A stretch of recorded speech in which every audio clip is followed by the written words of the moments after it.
E o Senhor disse a Isaías: portanto, eis que continuarei a fazer uma obra maravilhosa no meio deste povo.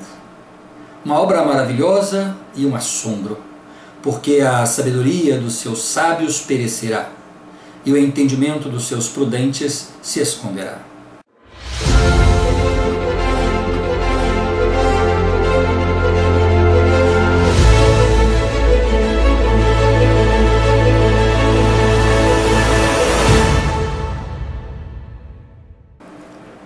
Era o ano de 1517.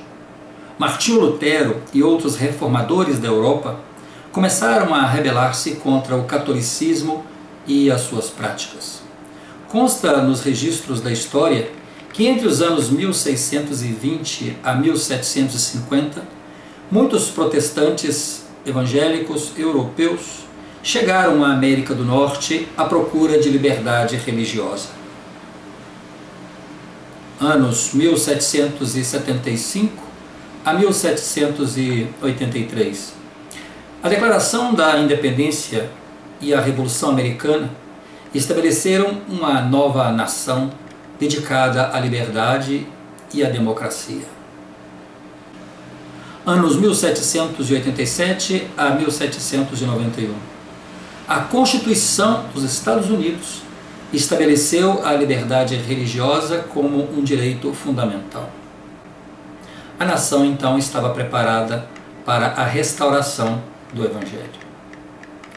Após a primeira visão de Deus, o Pai e seu Filho Jesus Cristo, a José, outros eventos teriam lugar, e Deus sabia o momento e o lugar exato para cada um deles.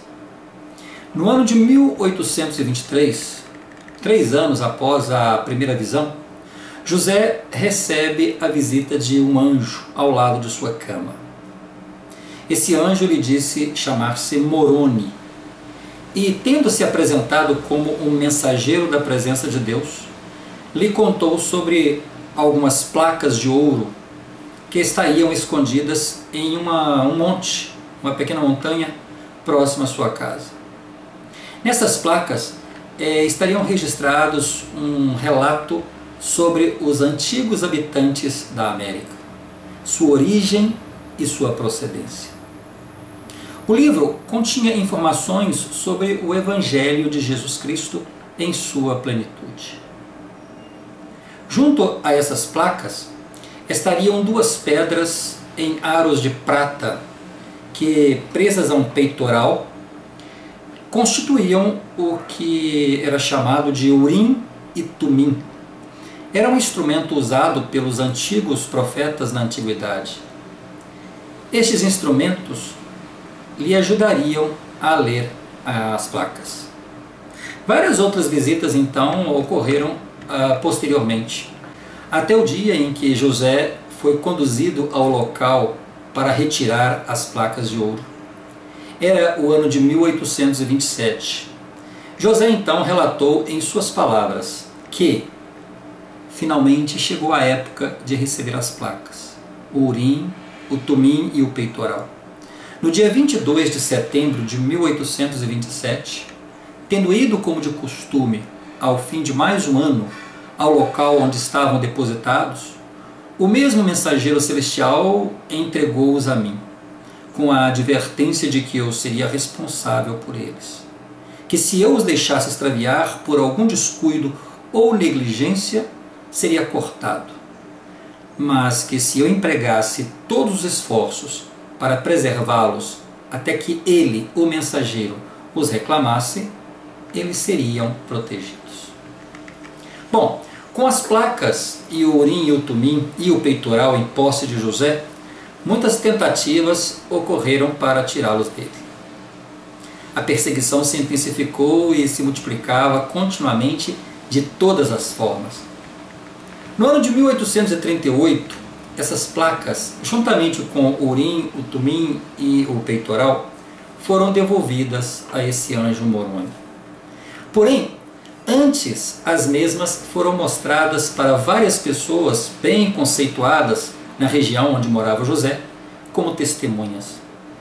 Estas testemunhas eram Oliver Cowdery, David Whitmer, Martin Harris, Christian Whitmer, Jacob Whitmer, Peter Whitmer, John Whitmer, Hiram Page, Joseph Smith, seu pai, Hiram E. Smith, Samuel H. Smith. Estas testemunhas registraram um documento oficial relatando o ocorrido e o fato de terem efetivamente visto estas placas. Este livro ele veio então a ser conhecido mundialmente como o Livro de Mórmon. E é sobre ele que vamos falar. A definição já foi dada, como surgiu, quando surgiu. O Livro de Mórmon se chama assim devido a ser Mormon, um profeta general militar e mantenedor de registros que viveu aqui na América aproximadamente entre os anos 311 a 385 depois de Cristo. Ele foi um líder militar durante a maior parte de sua vida, desde os 15 anos. Mormon registrou a história de seu povo e de sua época. Posteriormente, ele transferiu esses registros para o seu filho, que se chamava Moroni. O Livro de Mórmon é a história de um profeta chamado Lehi, que vivia em Jerusalém com sua família. Jerusalém ela seria destruída, e assim Deus ordenou a Lehi que saísse de Jerusalém juntamente com sua família, porque ela seria conquistada. Então, antes da destruição de Jerusalém, Lehi é orientado, instruído por Deus a tomar a sua família e a sair daquele lugar. Deus explicou a Lehi o que teria que fazer para atravessar o oceano e que chegariam a uma terra e ali começariam uma nova vida. Essa terra seria a América. Aqui, ao chegar à América, eles se dividiram em dois grandes povos. E como ocorreu entre os hebreus, alguns acreditavam nas coisas que Lehi dizia, que o profeta falava, e outros não. Alguns acreditavam em seus relatos e outros não. Isso era comum na época de Moisés, por exemplo, quando Moisés sobe até o monte para receber os 10 mandamentos. Enquanto os hebreus estavam embaixo esperando, eles também desacreditaram, perderam a fé e inclusive construíram um bezerro. Também aconteceu com os filhos de Adão e Eva, com Caim e Abel, que apesar de serem instruídos pelos mesmos pais, pois um era de uma personalidade e outro de outro, então havia uma oposição entre ambos. Com os filhos de Lehi aconteceu a mesma coisa. Ao chegar aqui na América, eles então se dividiram em dois grandes povos. E eles se tornaram inimigos e estavam sempre em guerra. Então o Livro de Mórmon também vai retratar, vai relatar essas guerras existentes entre esses dois povos. E isso, inclusive, em relatos que provavam constantemente a força e a fé de Lehi e sua família. A prova desta fé ela é retratada em sermões e relatos sobre a relação da família de Lehi e Deus. Lições de fé e experiências espirituais que Lehi e sua família teve aqui.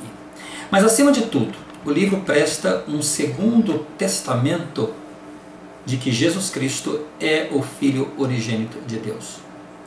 É um segundo testemunho de que Jesus, o Cristo, ele é o Filho de Deus. Ele relata em um de seus capítulos um momento singular em que Jesus Cristo ele visita as Américas. Ele cura enfermos aqui, ele abençoa as crianças. E alguém poderia dizer, mas como ocorreu? Quando ocorreu isso? Por que a Bíblia não relata? A obra de Deus é uma obra de fé. Do contrário, não teríamos que provar a nossa crença apesar de não vê-lo. E lendo o Livro de Mórmon, nós vamos saber este relato como aconteceu. E isso aconteceu exatamente quando, no Novo Testamento, na Bíblia, ele descreve da seguinte forma: Eu sou o bom pastor. O bom pastor dá a sua vida pelas ovelhas. Mas o mercenário e o que não é pastor, de quem não são as ovelhas, vê vir o lobo e deixa as ovelhas e foge. E o lobo as arrebata e dispersa as ovelhas. Ora, o mercenário foge porque é mercenário e não tem cuidado das ovelhas. Eu sou o bom pastor e conheço as minhas ovelhas, e das minhas sou conhecido. Assim como o Pai me conhece a mim, também eu conheço o Pai, e dou a minha vida pelas ovelhas. Ainda tem outras ovelhas que não são deste aprisco. Também me convém agregar estas, e elas ouvirão a minha voz. E haverá um rebanho e um pastor. Então aqui ele faz referência a esse povo que estava aqui nas Américas. Ele veio visitar este povo exatamente nos 3 dias em que ele esteve no sepulcro. Antes da sua ressurreição, depois que ele foi colocado no sepulcro, ele ficou ali por 3 dias, e no 3º dia, então, ele ressuscitou. Pois a visita que ele faz na América é exatamente nesses 3 dias em que ele se encontrava no sepulcro. O livro também ele faz referência às 12 tribos de Israel. Israel, ou Jacó, que é a mesma pessoa, teve 12 filhos distribuídos em 12 tribos, e um de seus filhos foi José. Então, o livro de Mórmon se refere exatamente a essa tribo, a tribo de José. É precisamente a tribo de Judá, que esteve na região da Ásia, em Jerusalém, e a tribo de José cruzou o oceano e chega aqui à América. Então, sobre essas 2 tribos, a que vive em Jerusalém, que é Judá, e a da América, ele faz referência nessa passagem que se encontra em Ezequiel, lá no capítulo 37. E ele fala assim: E outra vez veio a mim a palavra do Senhor, dizendo: Tu, pois, ó filho do homem, toma um pedaço de madeira e escreve nele, por Judá e pelos filhos de Israel, seus companheiros. E toma outro pedaço de madeira e escreve nele por José, vara de Efraim, e por toda a casa de Israel, seus companheiros. E ajunta um ao outro, para que se unam e se tornem um só em sua mão. E quando te falarem os filhos de seu povo, dizendo: Porventura não nos declararás o que significam essas coisas? Tu lhes dirás: Assim diz o Senhor Deus: Eis que eu tomarei a vara de José, que esteve na mão de Efraim, e das tribos de Israel, suas companheiras, e as ajuntarei à vara de Judá, e farei delas uma só vara, e elas se farão uma só na minha mão. Então aqui ele está falando sobre essas 2 varas, a vara de José e a vara de Judá. Quando nós lemos o livro de Mórmon e entendemos a história desse povo que viveu aqui nas Américas, nós compreendemos melhor então o que era esse povo, como vivia esse povo. E aí entendemos que ele faz referência a essas 2 varas. O livro de Mórmon sendo o povo de José, a história do povo de José, e a Bíblia sendo a história do povo de Judá. 2 livros, 2 varas, 2 escritos que confirmam que Jesus é o Cristo, o Filho unigênito de Deus. Basicamente, essa é a história do livro de Mórmon.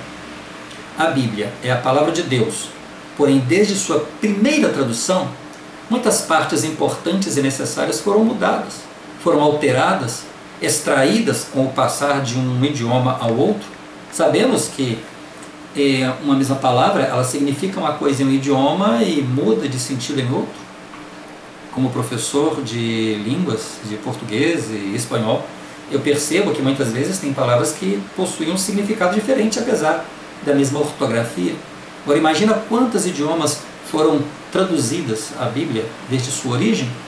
Na restauração de todas as coisas, era necessário que o Senhor revelasse o seu Evangelho sem essas alterações propositais ou por um mero uso de linguagem de um idioma ao outro. O livro de Mórmon, ele não vai contradizer a Bíblia.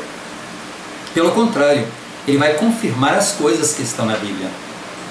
No entanto, ele vai esclarecer algumas coisas que muitas vezes encontramos e que não são muito claras na Bíblia. Mas contradizer jamais, em nenhum momento. O livro de Mórmon, ele veio para testemunhar da veracidade de Jesus Cristo, porém sem mãos humanas, segundo a vontade de Deus. Porque, como afirma em sua primeira página, o seu único propósito é ser uma segunda testemunha de Jesus Cristo. É declarar quão grandes coisas o Senhor fez para mostrar as alianças do Senhor e que o povo de Israel não foi esquecido. É convencer ao judeu e ao gentio de que Jesus é o Cristo, o Deus eterno, que se manifesta a todas as nações. Por hoje é só.